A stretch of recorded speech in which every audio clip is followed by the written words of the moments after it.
This animation shows the apparent movement of a star for an observer at the equator.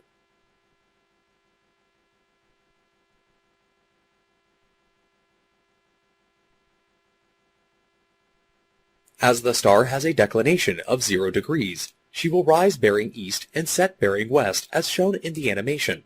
She will attain maximum altitude at midday where she is at the observer's zenith.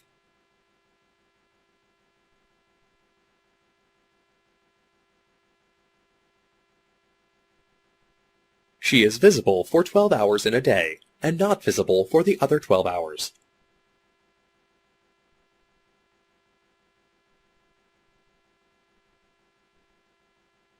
Note: she rises and sets at an angle that is perpendicular to the horizon.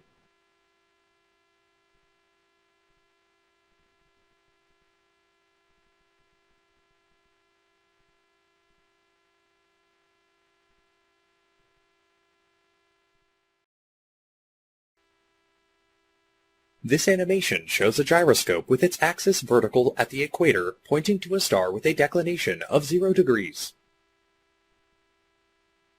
Note the gyroscope follows the star, tilting upwards and then downwards as the star gains and loses altitude as she rises and sets, but the change in azimuth only occurs when she crosses the meridian. That is, the azimuth changes from 90 degrees to 270 degrees. To make the animation clear, the observer's sensible horizon is shown as a circular plane illustrating the north, south, east, and west directions. The animation in blue illustrates the tilt of the gyroscope as the star rises and then sets, but the bearing does not change, indicating that at the equator, with the spin axis placed vertical, it tilts at 15 degrees per hour but does not drift.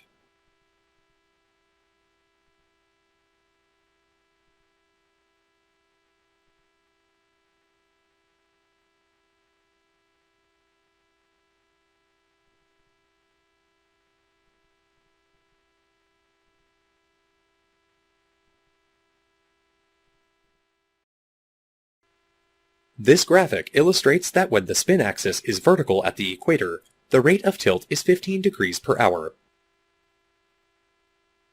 When the spin axis is vertical at the poles, the rate of tilt is 0 degrees per hour.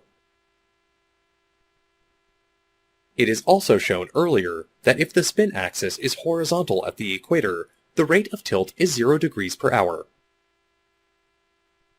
From this, we can deduce the formula for tilting.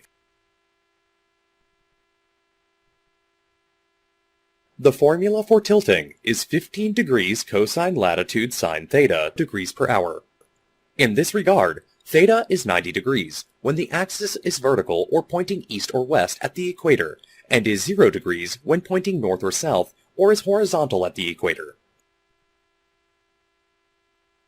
We have now derived formulae for drifting and tilting.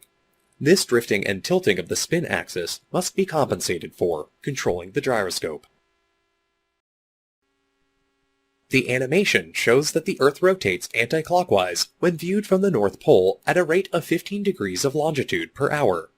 This will cause the spin axis of the gyro to drift at this rate.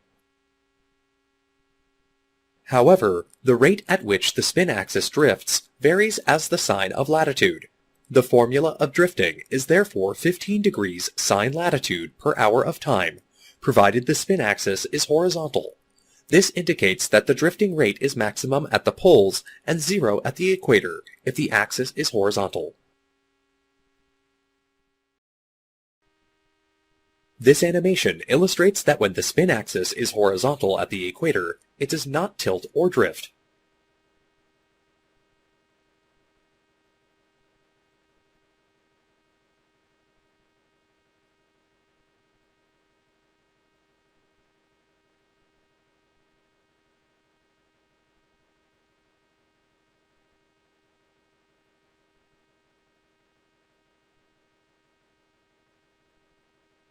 This would mean that the tilting rate and the drifting rate for a spin axis set horizontal at the equator is 0 degrees per hour.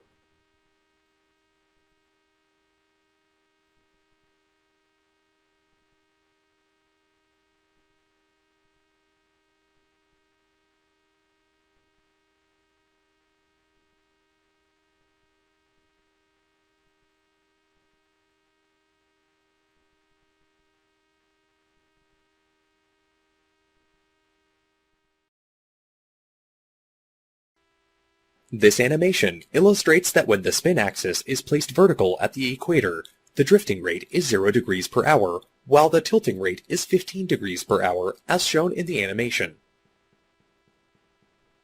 Note: the drifting rate is 0 degrees per hour, but the azimuth will change after the spin axis attains maximum tilt, as after this, the tilt is directed towards the west. There is no drift as far as the vertical axis is concerned.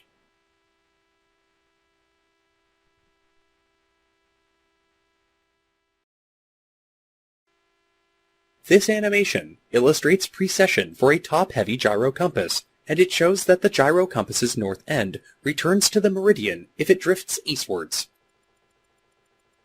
This is caused by a torque acting downwards on the horizontal axis of gyro.